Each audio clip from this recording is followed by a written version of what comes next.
Look, let's say you're socially anxious. Okay, so what happens when you're socially anxious?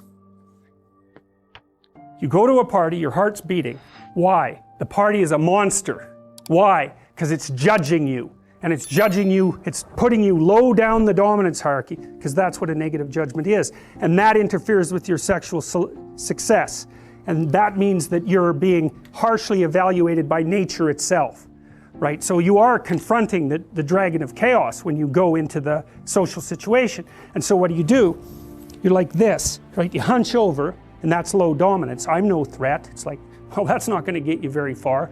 You know, but that's a logical thing to do in the face of a tyrant. So I'm no threat. You know, you look at the king and you're dead. I'm no threat. I'm hunched over. And then what's happening internally? What are people thinking about me? What are people thinking about me? Am I looking stupid? Am I looking foolish? Geez, I'm awkward. I hate being here. Man, I'm sweating too much. It's all internalized, right? It's all self-focused. The eye isn't working. What do you tell people? Don't stop thinking about yourself, because you can't. It's like, don't think of a white elephant. White elephant, white elephant, white elephant. You can't tell someone to stop thinking about something because they get caught in a loop. What you do with socially anxious people is you say, look at other people. Look at them, right? Why? Because if you look at them, you can tell what they're thinking.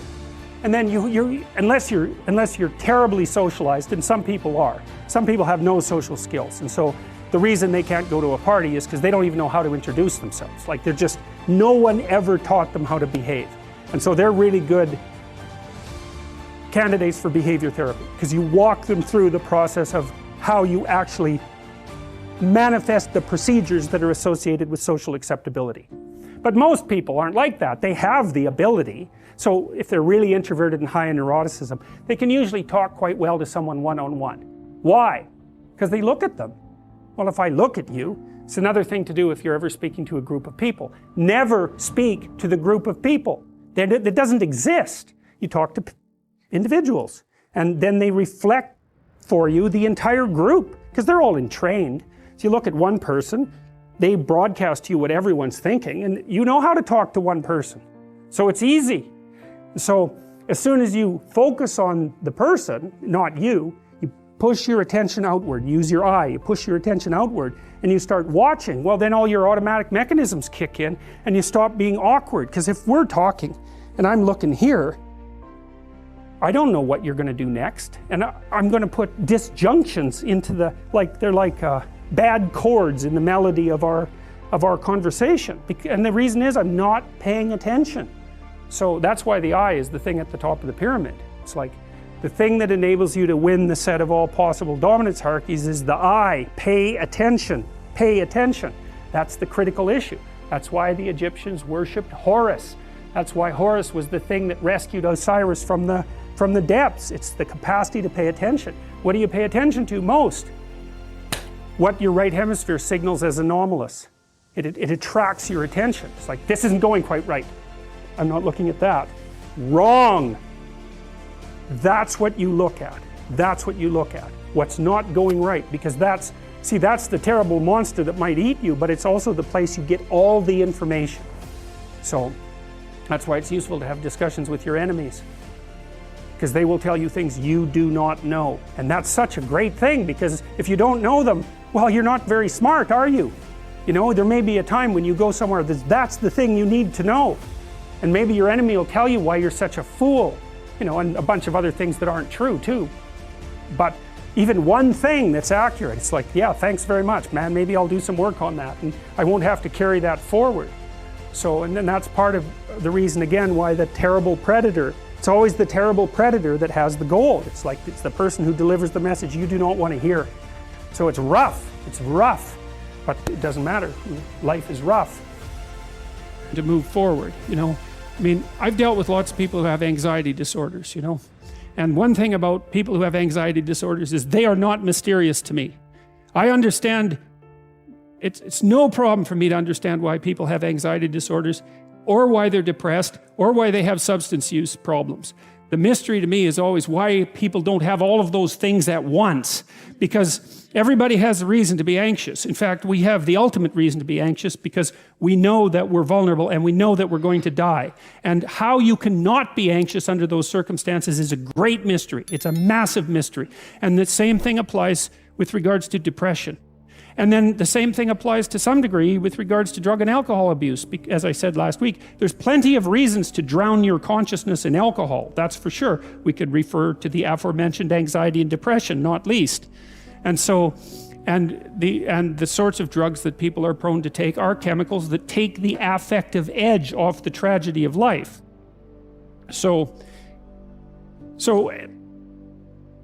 back to the issue of fear. I mean, Abraham is self-conscious, that's what this commentary says, but the thing is he moves forward despite that. He's self-conscious and he knows the danger, but he moves forward despite that. And that's actually the appropriate response in the face of actual non-naive understanding of what constitutes life. Like if you're naive and you move forward, it's like, well, what the hell do you know? You know, there's no courage in naivety because you don't know what there is to stop you. You don't know what dangers you might apprehend, but to be aware of what it is that your problem is, so to be alert existentially, let's say, or to be fully self-conscious means that you're perfectly aware of your limitations and how you might be hurt, and then to make the decision to move forward into the unknown and the land of the stranger. Anyways, I would say that's one of the secrets to a good life. And I can say that really without fear of contradiction, I would say, because the clinical literature on this is very, very, very clear. What you do with people who are afraid and to some degree depressed, but certainly anxious, is you lay out what they're anxious about, first of all, in detail. What is it that you're afraid of? What might happen? And then you decompose it into small problems, hypothetically manageable problems, and then you have the person expose themselves to the thing that they're afraid of, and what happens isn't that they get less afraid. That isn't what the clinical literature indicates exactly. What happens instead is they get braver. And that's not the same thing, right? Because if you get less afraid, it's like, well, the world isn't as dangerous as I thought it was, you know, silly me.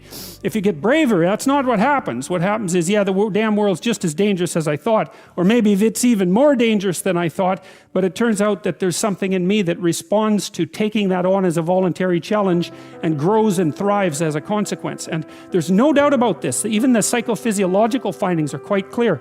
If you